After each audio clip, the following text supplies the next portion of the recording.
여러분 참 올 여름은 유난히도 장마가 길었던 것 같고요. 비가 참 많이 왔었죠. 장마도 길고 또 장마가 끝나자마자 가만히 서 있기도 또 도로 위에 걷기도 힘들 정도로 폭염의 기세가 참 만만치 않는 것 같습니다. 아마 여러분들도 오늘 또 다 받으셨죠. 폭염주의보 문자 메시지가 또 다 날라온 것 같습니다. 이런 현상은 우리나라뿐만이 아닌 것 같습니다. 지금 전 세계가 기상 이후로 인해서 이상 기후로 인해서 몸살을 앓고 있고 또 그 피해도 엄청나다고 합니다. 이란이라든가 또 미국 저쪽 어느 한편에서는 거의 살인적인 더위죠. 체감 온도가 67도, 50 몇 도 이러니까 거의 살아가기가 힘들다고 그러고요. 우리나라 바다 해수면도 지금 많이 올랐다고 그럽니다. 그래서 동해안에 있던 그런 물고기들이 없어지고 또 서해안에 있던 물고기들이 또 동해안으로 오고 이런 이상한 일들이 지금 계속 많이 벌어지고 있습니다. 나라뿐만 아니라 우리 성도님들도 그동안 많이 힘드셨죠. 무더위로 인해서 많이 힘드셨으리라 생각됩니다. 냉난방 시설이 좀 잘 갖춰져 있었다면 그나마 고생을 덜 하셨을 텐데 열악한 교회 환경으로 인해서 함께 땀을 흘리며 또 함께 힘든 시간들을 보내왔습니다. 그래서 제가 이 에어컨 설치하시는 사장님에게 정말 사정을 했습니다. 사장님, 다음 주에는 우리 교회 꼭 냉방이 가동이 돼야 됩니다. 우리 교인들한테 지난 주일날 다 약속했고 선포했으니까 밤을 새서라도 좀 설치를 마무리해달라고 했거든요. 그 양반이 대구에서 새벽 5시에 출발해서요. 이곳에 7시에 와가지고 저녁 7시에 갔어요. 혼자 다 설치하고 갔어요. 좋죠. 얼마나 감사한지 몰라서 이렇게까지 늦게 할 수 있냐 그랬더니 목사님하고 약속을 지키려고 교회하고 약속을 지키려고 최선을 다했습니다. 그분의 그 수고가 또 이렇게 또 우리에게 더 좋은 쾌적한 또 환경을 만들어준 것 같습니다. 여러분 지금이라도 이렇게 냉방시설이 갖춰져서 얼마나 감사한지 모릅니다. 모든 것이 하나님의 은혜인 줄로 믿습니다. 지금은 시즌이 휴가 시즌인 것 같습니다. 이곳 울산 같은 경우는 대부분의 휴가 일정들이 현대에 다 맞춰져 있는 것 같습니다. 현대자동차, 현대중공업 거기에 거의 맞춰지다 보니까 다른 곳도 학교 선생님들이라든가 다른 분들도 다들 현대에 그렇게 휴가 일정들을 맞춰가지고 그렇게 진행을 하는 것 같아요. 아무쪼록 모두가 휴가 시즌을 맞아서 나름대로 또 가족들과 함께 여행 계획을 잘 세우셔서 쉼과 또 재충전이 있는 그런 좋은 기회로 만들어갈 수 있기를 바랍니다. 영국의 한 신문사에서 국민들을 대상으로 현상 공모를 한 적이 있습니다. 주제가 뭐냐? 영국 저 끝에서 수도인 런던까지 가장 빠르게 갈 수 있는 비결이 뭐냐? 방법이 뭐냐라고 하는 거죠. 많은 독자들로부터 답장이 날아왔습니다. 비행기를 타는 게 가장 빠르지 않느냐? 아니면 KTX 같은 고속열차를 타는 게 그래도 제일 빠를 것 같다. 아니면 자가용을 이용하는 것이 더 나을 것이다 라고 여러 가지 답들이 많이 나왔습니다. 그러나 현상 공모에 1등으로 당첨된 그러한 사항은 의외의 것이었습니다. 답이 뭐냐? 바로 좋은 사람과 사랑하는 사람과 함께 가는 것이다. 그렇습니다. 가장 먼 길을 가장 빨리 가고 가장 재밌게 가는 방법은 사랑하는 사람과 함께 같이 가는 것이다 라고 하는 것이죠. 아무리 먼 길도 사랑하는 사람과 함께 동행할 때에 그 길은 결코 멀게 느껴지지가 않습니다. 지루하게 느껴지지가 않습니다. 우리 아까 은수 청년이 간증을 했죠. 터키까지 몇 시간 걸렸지? 11시간. 지루했어? 안 지루해. 11시간을 날아가는데도 저 미국까지 16시간 그때 타고 가는데도 지루하지가 않더라고요. 왜? 사랑하는 사람들과 또 그곳에 대한 설렘 때문에, 기대 때문에 그렇다라고 하는 것입니다. 그래서 여행은 어디를 가느냐라고 하는 것도 중요하겠지만 더 중요한 것은 누구와 함께 가느냐 하는 게 더 중요하다는 말이 있습니다. 흔히들 우리 인생을 여행 혹은 또 인생을 길로 비유를 합니다. 그런데 그 인생길이 어떻습니까? 여러분, 혼자서 가려고 하면은 어떨까요? 혼자서 외롭습니다. 위험도 합니다. 때로는 고달프기도 하고 막막하기도 하죠. 혼자 가는 인생길이 그렇다라고 하는 것입니다. 그래서 동행자가 필요한데 오늘 우리는 누구와 함께 인생을 동행을 하고 있는가라고 하는 것이죠.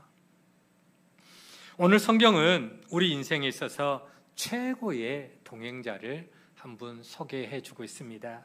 여러분, 그분이 누굴까요? 그분은 바로 우리를 최고로 사랑하시는 하나님이십니다. 하나님은 우리 최고의 인생의 동행자인 걸 여러분 믿으시기를 바랍니다.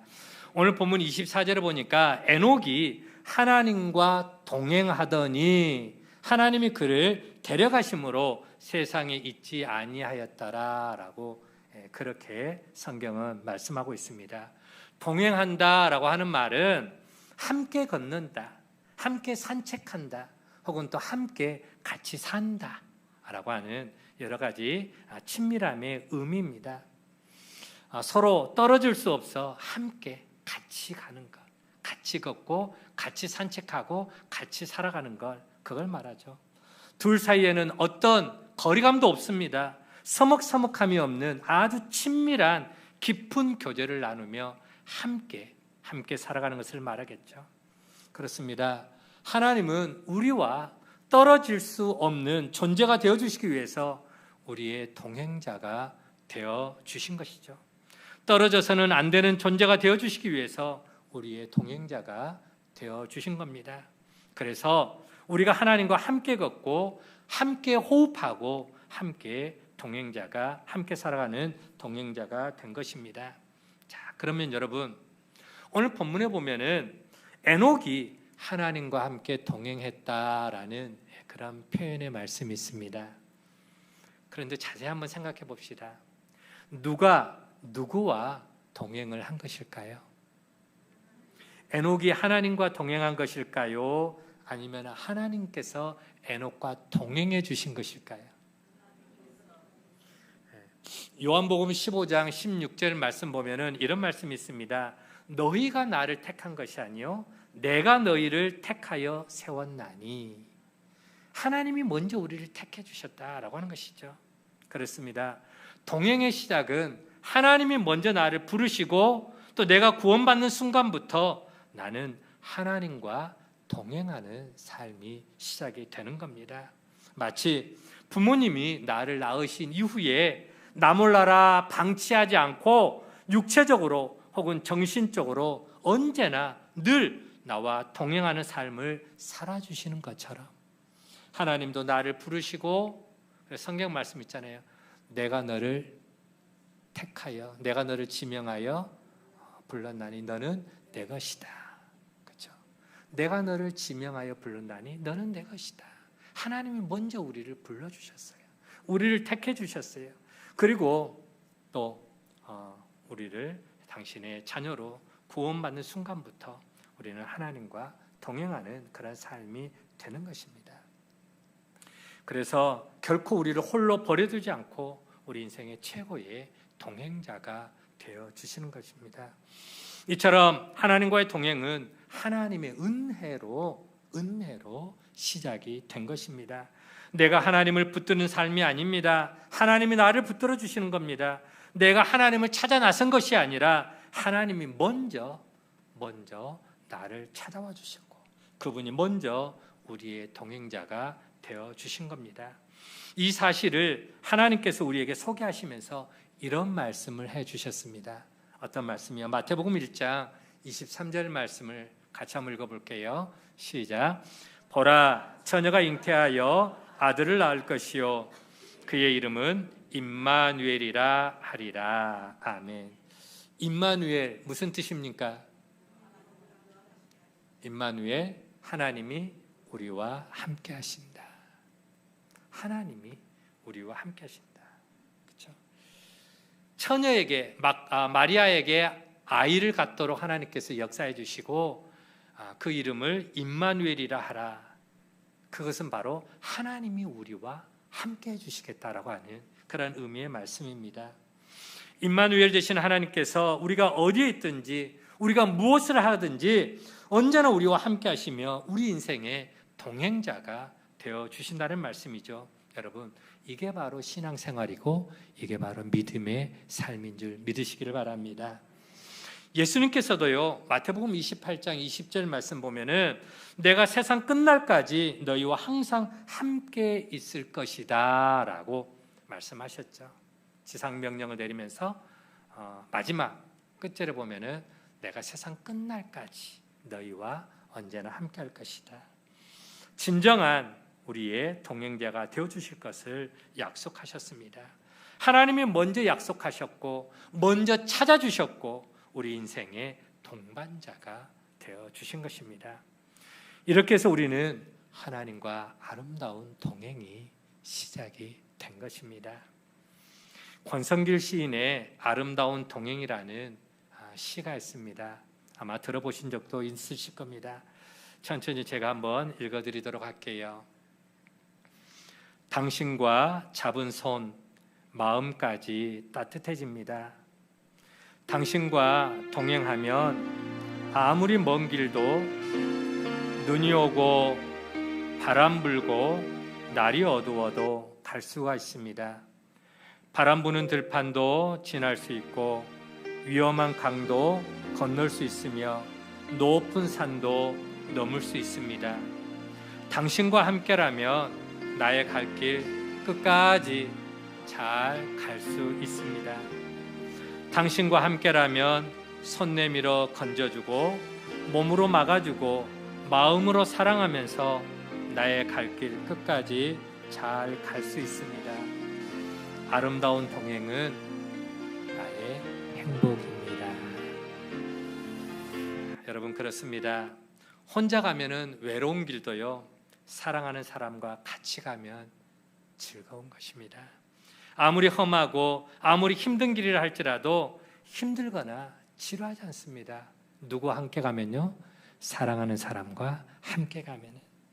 이처럼 좋은 동행자와 함께 길을 간다라고 하는 것은 그 자체만으로도 행복한 일이 아니겠습니까? 그런데 하나님이 우리 인생에 그와 같은 동행자가 되어주신다 말씀을 하고 있습니다.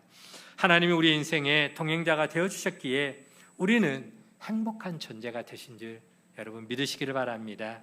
축복의 사람이 된 것입니다. 자, 그러면 여러분, 왜 하나님은 많고 많은 사람들 가운데 나와 함께 왜 우리와 동행해 주시겠다 말씀하고 있을까요? 무엇 때문에 우리의 동행자가 되어 주시는 걸까요? 바로 그렇죠. 우리를 사랑하시기 때문에 그렇습니다. 우리를 사랑하시기 때문에, 하나님의 사랑 때문입니다. 하나님의 사랑이 우리를 홀로 버려둘 수가 없었던 겁니다. 하나님의 사랑이 연약한 우리를 홀로 내버려 둘 수가 없었습니다. 그 하나님의 사랑이 당신 자신에게는 불편함일 수도 있어요. 하나님 당신 자신에게는 불편함이 될 수 있지만 그럼에도 스스로 낮아져서 우리와 동행해 주시는 것입니다. 우리 인생의 동행자가 되어 주시는 것이죠. 이철환 씨의 연탄길이라는 책에 나오는 한 토막의 이야기입니다. 제목은 아름다운 동반자입니다. 교회에서 결혼식이 있었습니다. 그때 주례를 맡은 목사님이 신부 입장하고 알리자 술렁이던 식장이 갑자기 이제 숙연해집니다. 조용해집니다. 그리고 저 뒤에서 다리가 불편한 신부가 아버지의 손을 꼭 잡고 다리를 쩔룩쩔룩하면서 식장 안으로 걸어 들어오는 거예요. 그러나 신부가 신랑 앞에 거의 다 당도할 때쯤 하필이면 신부가 그만 중심을 잃고 그 자리에서 풀썩 주저앉아버리고 말았습니다. 하지만 잠시 후에 축하객들은 세상에서 가장 아름다운 장면을 목격을 하게 됩니다. 딸이 풀썩 주저앉아버리고 넘어지니까 안타까워하는 마음에 눈물을 흘리고 있는 아버지 대신 그 신부를 일으킨 사람은 신랑입니다. 신랑이 신부를 일으켜서 늠름하게 신부의 팔짱을 자기 옆에 끼고 주례자 앞에 늠름하게 섰습니다. 그리고 이어서 신랑은 자기 한쪽 발을 신부의 웨딩드레스 밑으로 발을 한쪽을 쓱 내밉니다.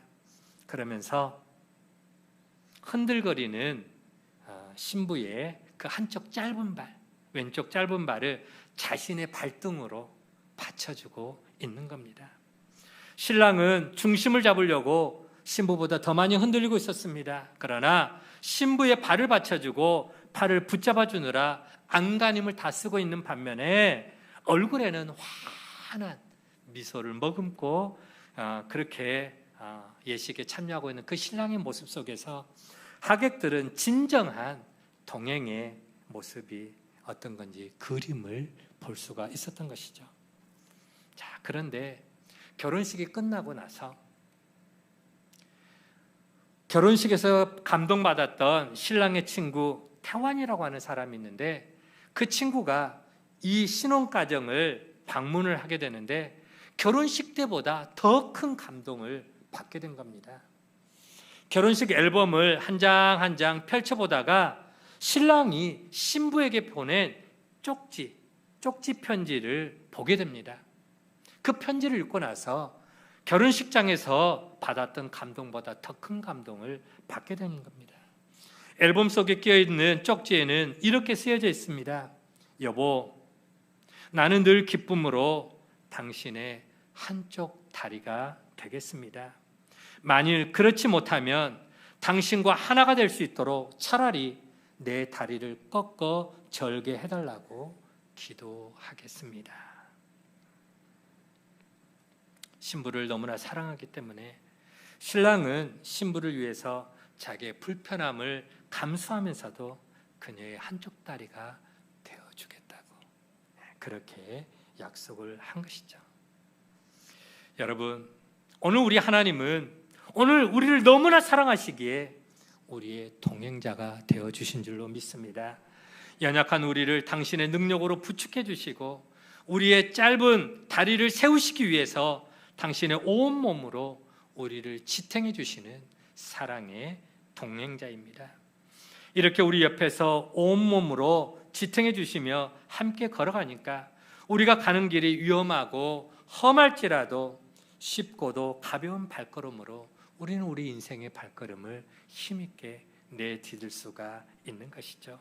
멀고도 지루한 인생길을 기쁨과 즐거움으로 우리 하나님과 함께 동행할 수가 있는 것입니다.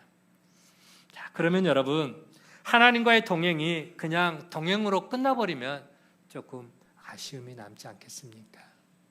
그렇죠? 그래서 하나님과 우리 인생이 같이 동행함으로 누리는 축복이 있다라고 하는 것입니다. 우리가 하나님과 함께 동행함으로 누리는 축복이 뭐냐? 그것은 바로 하나님을 닮아간다라고 하는 것이죠. 우리가 하나님을 닮아가게 되는 것입니다. 잠언 13장 20절 말씀에 이런 말씀이 나옵니다. 지혜로운 사람과 함께 다니면 뭐를 얻지만? 지혜를 얻지만 미련한 사람과 사귀면 해를 입는다. 그렇습니다.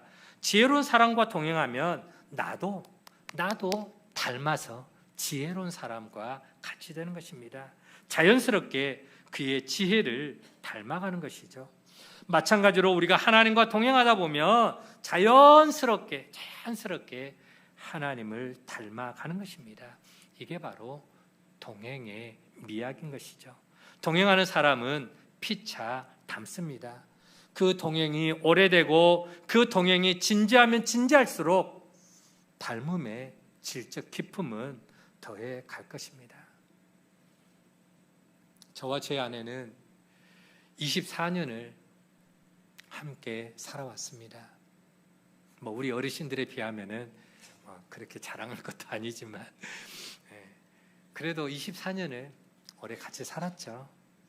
함께 먹고 함께 자고 또 기쁨도 슬픔도 참 눈물겹도록 힘든 일들도 지금까지 함께 해왔습니다. 그래서 그런지 몰라도 재밌는 것은 아내와 같이 다니다 보면은 많은 사람들의 입에서 서로 부부가 닮았다라고 하는 말들을 참 여러 차례 들었던 것 같습니다. 우리 성도님들 가운데도 부부가 서로 닮으신 부분들이 참 많이 계시는 것 같습니다. 잠깐만.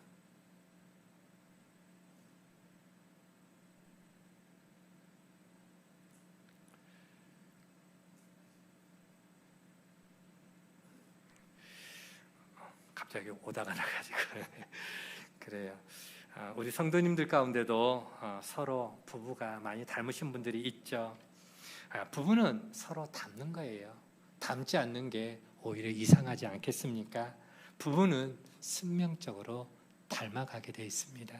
집사님, 부부는 승명적으로 닮아가게 돼 있다라는 거예요. 한자에 봉생마중 불부지기다라는 그런 용어가 있습니다. 이 말은 굽어지기 쉬운 쑥대도 삼밭 속에서 자라면 삼처럼 저절로 곱게 세워진다라고 하는 그런 의미입니다. 삼은 키가 크고 곱게 자라는 식물이 반면에 쑥대는 자라면서 꾸불꾸불 자라는 경우들이 많이 있습니다. 그런데 그런 꾸불꾸불 자라는 쑥도 삼밭 속에서 자라게 되면은 삼의 영향을 받아서 곱게 자라나게 된다라고 하는 것이죠. 무슨 말입니까? 좋은 친구와 사귀면은 그 또한 좋은 사람이 된다라고 하는 그런 뜻이 담겨 있습니다. 이처럼 우리 인생은 누구와 동행하느냐 하는 게 굉장히 중요합니다. 그런데 누가 우리와 동행자가 되어 주신다고요? 하나님이 우리와 동행자가 되어 주신다. 그래서 하나님과 동행하다 보면 우리도 하나님의 성품을 닮아가게 되는 것입니다. 그렇습니다. 동행의 가장 큰 축복은 뭐냐?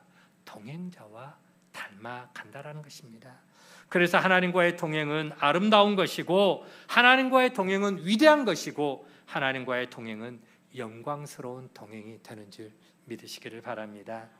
또한 하나님께서 우리의 동반자가 되어주심으로 우리에게 주어지는 축복이 또 하나가 있습니다. 그건 바로 우리로 하여금 형통한 사람이 되게 해주신다라고 하는 것이죠. 창세기 39장 2절 말씀에 세 번역으로 이렇게 나와 있습니다. 주님께서 요셉과 함께 계셔서 앞길이 잘 열리도록 그를 돌봐 주셨다라는 말씀이 있습니다. 요셉이 비록 애굽의 노예로 팔려갔지만 하나님이 요셉의 동행자가 되어 주셔서 앞길이 잘 열리도록 하는 일마다 잘 되도록 그를 형통케 돌봐 주셨다라고 하는 그와 같은 의미입니다. 그러면 여러분, 요셉이 어떻게 해서 형통한 사람이 되었다고 말하고 있습니까? 어떻게 해서 요셉이 형통한 사람이 되었다고요?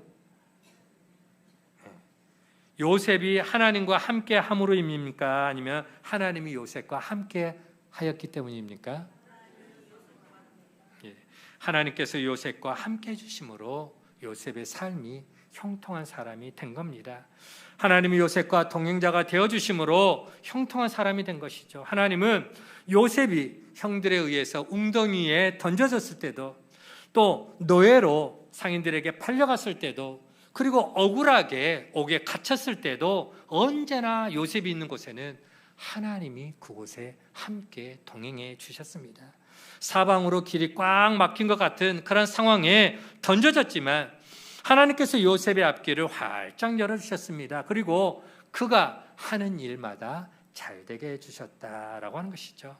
여러분, 요셉의 동행자가 되어주셔서 그를 형통의 사람으로 만들어주신 그 사랑 많으신 하나님은 오늘 우리와도 동행해 주심으로 우리로 형통의 사람이 되게 해주실 줄 믿습니다. 하나님의 성품을 닮은 복된 자로 변화시켜 주실 줄로 믿습니다. 그러면은 우리가 어떻게 그러면은 하나님과 동행하는 삶을 살아갈 수가 있을까요? 어떻게 해야? 바로 한번 따라 볼까요? 하나님을 기쁘시게 하자. 아멘. 히브리서 11장 5절을 보면은 신약 성경이지만 에녹에 관한 이야기를 그렇게 기록을 해놨습니다. 11장 5절을 보니까 믿음으로 에녹은 죽지 않고 하늘로 옮겨갔습니다. 옮겨가기 전에 그는 하나님을 기쁘게 해드렸다라는 증언을 받은 것입니다. 증언을 받았다라고 하는 말은 인정을 받았다라고 하는 말입니다. 하나님께 인정을 받았다. 에녹은 하나님과 동행하면서 하나님을 기쁘시게 하는 삶을 누구에게 인정받았다고요? 하나님께 인정받았다라고 하는 것이죠. 그렇습니다. 에녹은 하나님이 인정하실 만큼 하나님을 기쁘시게 하는 삶을 살았습니다. 여러분, 우리가 어떻게 해야 하나님을 기쁘시게 할 수가 있을까요? 아름다운 동행이 되려면 서로 마음이 맞아야 되지 않겠습니까? 부부도 마음이 맞아야 서로 행복한 것이고, 친구도 마음이 맞아야 같이 카페도 가고 여행도 가고 친구와 영화를 보기로 하고 또 다양한 곳에 갈 수도 있지 않겠어요? 서로 마음이 맞아요. 우리의 마음을 하나님의 뜻에 맞출 수 있는, 하나님의 마음과 하나가 될 수 있는 그런 삶이 되어야 되지 않겠습니까? 그리고 하나님의 발걸음에 내 발걸음을 맞추는 겁니다. 내 중심이 아니라 하나님 중심으로 살아가는 것을 말합니다. 하나님의 뜻이 나의 뜻이 되고 하나님의 마음이 내 마음이 되어야 하는 것이죠. 사랑하는 우리 성도 여러분, 지금보다 더 행복한 삶을 살아가기를 원하십니까? 저는 우리 모두가 행복한 인생이 되기를 주의 이름으로 간절히 축복을 드립니다. 어떻게 행복해질 수 있을까요? 하나님과 동행하는 삶을 살아가는 것입니다. 오늘 우리에게 하나님의 동행의 은혜가 있기를 축복합니다. 우리의 가정이 하나님과 동행하는 동행의 가정이 되기를 축복합니다. 오늘 내가 경영해 나가는 그 사업, 기업이 하나님과 동행하는 기업이 되기를 주의 이름으로 간절히 축복을 드립니다. 그리고 우리 교회가 하나님과 동행하는 교회가 되기를 간절히 소망합니다. 이렇게 하나님과 아름다운 동행을 통해서 우리의 삶은 더욱더 행복해지는 것입니다. 말씀을 맺겠습니다. 성도 여러분, 오늘 우리가 살아가는 인생은 어떤 인생입니까? 우리는 두려움 가운데 홀로 고군분투하며 살아가는 외로운 인생이 아닙니다. 그저 세상에 홀로 던져진 그런 존재도 아닙니다. 우리는 영원한 동행자이신 하나님과 함께 살아가는 동행의 인생인 줄 믿으시기를 바랍니다. 하나님과 동행하는 삶이 되면 사방으로 길이 막혔다고 생각될 때에 길이 열리는 경험을 하게 될 것이고, 일마다 다 꼬이고 안 되어지는 그렇게 여겨지는 상황 가운데서도 일이 풀려지는 놀라운 일들을 경험하게 될 것입니다. 이게 바로 요셉과 함께했던 형통의 복이죠. 다만 우리는 이 하나님과 동행이 더 아름다운 동행이 될 수 있도록 하나님이 기뻐하는 삶을 살아가야 될 줄로 믿습니다. 그분의 생각에 내 생각을 맞추는 겁니다. 그분의 호흡에 우리의 호흡을 맞추는 것입니다. 그분의 발걸음에 우리의 발걸음을 맞추는 것입니다. 멈추라 하면 어떻게 하고요? 멈추고, 쉬자고 하면 쉬고, 달려가자고 하면은 달려가는 겁니다. 그런 우리의 모습을 보시는 하나님께서 얼마나 기뻐하시겠습니까? 얼마나 우리가 대견해 보이겠습니까? 그렇게 하나님을 기쁘시게 하면서 영원히 하나님과 동행하는 행복한 인생, 행복한 여행길, 축복된 삶이 되시기를 주의 이름으로 간절히 축원을 드립니다. 좋으신 하나님 감사합니다. 오늘 우리 인생의 최고의 동행자 하나님, 그 하나님의 사랑이 언제나 우리와 함께 한다라는 것을 또 말씀을 통해서 우리가 하나님, 믿음으로 그 말씀을 받습니다. 에녹이 하나님과 함께 동행을 하더니 하나님께서 그의 인생을 기쁘게 받으시고 또 하늘로 올려지는 놀라운 또 축복도 누리게 되는 것을 보게 됩니다. 오늘 우리는 동행의 의미가 무엇인지도 알았습니다. 하나님과 함께 호흡하고 하나님과 함께 보조를 맞추고 하나님의 뜻에 나의 뜻을 맞춰가면서 내 중심이 아닌 하나님 중심으로 우리가 삶을 살아갈 때에 하나님과 함께 동행하는 삶이 될 것이고 하나님과 함께 동행하는 삶에게 주어지는 축복도 있다고 말하고 있습니다. 하나님을 닮아가는 아름다운 인생, 그리고 우리의 모든 막힌 것 같은 사방으로 우겨싸움을 당한 것 같은 답답한 인생 가운데서도 잘되고 형통해지는, 열려지는 놀라운 축복도 약속해주고 있습니다. 오늘 우리가 하나님과 동행하는 삶을 통해서 이와 같은 형통의 복을 누리고 또 우리의 삶이 더 보람되고 더 기쁨 넘치고 행복한 삶으로 나아갈 수 있도록 인도하여 주옵소서. 감사를 드리옵고 예수님의 이름으로 기도하옵나이다. 아멘.